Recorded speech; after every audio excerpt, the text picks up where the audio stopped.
What is up, guys? How's it going? EJ back with another video, and first and foremost, I just wanted to thank y'all so much for 100 subscribers, and for y'all, I wanted to do something a little different. I wanted to tell a story about the craziest bandcamp year I've ever had, 10th grade bandcamp year, all because of one person, a female, a crazy one. So without further ado, let's hop into the video. So like I said in the intro, this is the story time of the craziest bandcamp year I probably ever had out of the 3 years I went to bandcamp. So we're really just gonna hop straight into it. So first and foremost, one of my homies, B. That's what we're gonna call him. We're gonna call him B. We are heading our way up to bandcamp, right? Our moms drop us off and everything. We get our paperwork that we needed to get inside and everything like that. So fast forward maybe a day or two in, he already has this little female that he's going with right now, and I'm just chilling, nothing too crazy. And so he comes up to me, he was like, "Hey man, I got this female that I can hook you up with." And I was like, "Oh, for real?" And he was like, "Yeah." And I was like, "Bet." So he introduces me to this one chick. All I gotta say is Hope is a one of a kind female. She's definitely one of a kind. And if I was to rate her looks wise on a scale of 1 to 10, I'll give her a solid 6. But it's all good though, because I'm just there to vibe. I ain't trying to get into no relationship or nothing. I'm just there to have some fun. So yeah, fast forward. The night of, I think the second or third day, I think it might have been the second, we have a dance on that night. So me and B, we're heading up to the dance. B got his chick, I got my chick. We into the dance, and the songs are blaring and everything. We're all just jumping up and down, dancing, having a good time and everything like that. So when the slow music starts coming up, everybody got their chick dancing, slow dancing and everything like that. I got Hope with me, right? Hope proceeds to grab my hands down to the cheeks. I got a handful of cheeks. While mind you, I'm in the middle of everybody who's slow dancing. I know for a fact that they are all looking at me like, "Look at this dude, bro." Look at this guy. We're over here everybody's over there slow dancing and everything. I'm over here in the middle of the circle with 2 hands filled with cheeks. We're going to fast forward a little bit to where everything started to go downhill.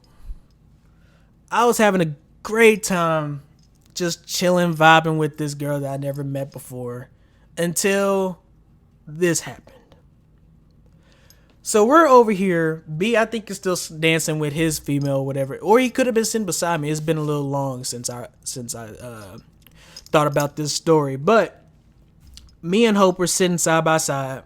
She starts talking about her tragic past or whatever. Being the genuine guy I am, I'm listening, trying to put my input and everything like that. And I guess she got a little too caught up in her story.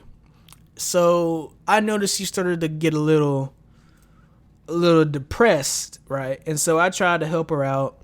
And out of nowhere, I think Satan went into this girl's mind or whatever. I don't know. She proceeds to start trying to cut her wrist with her nails. With me right beside her. I'm looking over. I'm like, the fuck? Like, bro, what am I supposed to do in that situation? So me being me, I'm like, "Hey, what the hell you doing?" And she doesn't even talk. She's just over there just. I'm like, "Oh no." Oh no. So I GTFO up out of there because I don't want no part of this. I tried to help her in that situation. I quite frankly, I didn't know what to do in that situation. I just tried to use my words and try to help this chick. Nah, she over there just going at it. I'm like, all right, I'm out. And that night after the dance, I don't think I talked to this chick until I got back to the dorm. I'm telling B about this. B is like, oh nah, bro, you gotta cut her off. And I was like, well, I could do that, or I can push the buttons. So that's probably not the best way to go about this situation, but that's okay because I was young, stupid, toxic boys for life. So next day, actually, this might have not been the next day. It might have been either the day after. It might have been the day after. Okay, so that day is when we all go to this water park called Wild River Country, and every time I go to band camp, that's the best part of just being at band camp to me is Wild River Country, where the wave pool is, where the big water slides are, and everything like that. It's lit. Honestly, it's lit. So we arrive at Wild River Country, and we're in the wave pool chilling. She do the same thing to me as she did whenever we was in the dance. We in the pool. I got 2 hands filled with booty. And so I'm just like, all right, this is cool. It's whatever. So I mentioned over to B like, hey, bro, you trying to hit the slides? And B was like, yeah, bro, let's go, man. I was like, bet. So me, B, and this girl, and my chick, we go up to, I think it was the red slide that like goes straight down or whatever. I can't remember what it was. But as we're walking over there, I see Hope kind of wander off, and she starts talking to this other guy. And I was like, that's cool or whatever. I ain't tripping. And B's girl, she was like, do you see Hope over there flirting with this other guy? And mind you, I couldn't give 2 F's if she flirting with anybody because that ain't my female. Honestly, I don't care.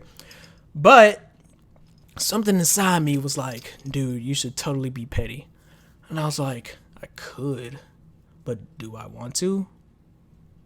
I mean, yeah, I want to. So I did. I did what I did what I had to do. I didn't have to do it, but I did it. So just to mess around, I started to just like distance myself away from her, and I seen that she noticed. So I kind of was just distancing myself for a good minute, just trying to have fun without her because honestly, I was kind of getting tired of being around her. Which, I mean, what can I say? So 30 minutes go past, right? I'm chilling over there with B and this girl. We just vibing, chilling, whatever. And Hope comes up to me and she's asking me why I'm being so weird and distant and everything like that. And I just kind of went like, what do you mean why I'm being so weird? You're over there talking to whoever. I don't even know who he is and everything like that. And she was like, oh, no, that's just my friend. It's just a bunch of BS that she's talking about. Mind you, I still just couldn't give no shits about who it is. Honestly, I didn't care. I just wanted to be petty and have fun at band camp. So I'm still distancing myself from her because I'm trying to escape. I'm just trying to escape the madness because this chick is crazy. So Wild River Country is over with. I had fun. I had all the fun in the world with B and his chick that he was talking to. We on the bus ride back to the dorms, and she texts me talking about like she just like a whole paragraph of her inner feelings talking about some. I can't believe that you would just leave me like this and everything like that. And I'm like, okay. I mean, literally, that's what I texted back. Okay. I mean, it's just, you gotta distance yourself from chicks like this, man. It's just crazy. So fast forward to the final day at band camp. I still really haven't been talking to this chick. Me and B just been vibing, playing the game, meeting new friends and everything like that. We have a concert that day, so we get done with the concert and everything like that. And she proceeds to text me a long paragraph talking about how she's sorry and everything like that. And I read it. And that was it. I had no F's to give about this situation because honestly, I didn't care in the beginning anyway. So that concludes my 10th grade year at band camp. It was a lot of ups. Definitely a lot of ups. Not really much downs in terms of me, because I was chilling. But, so the moral of the story is, no matter how crazy a chick can be, don't test her patience unless you're me.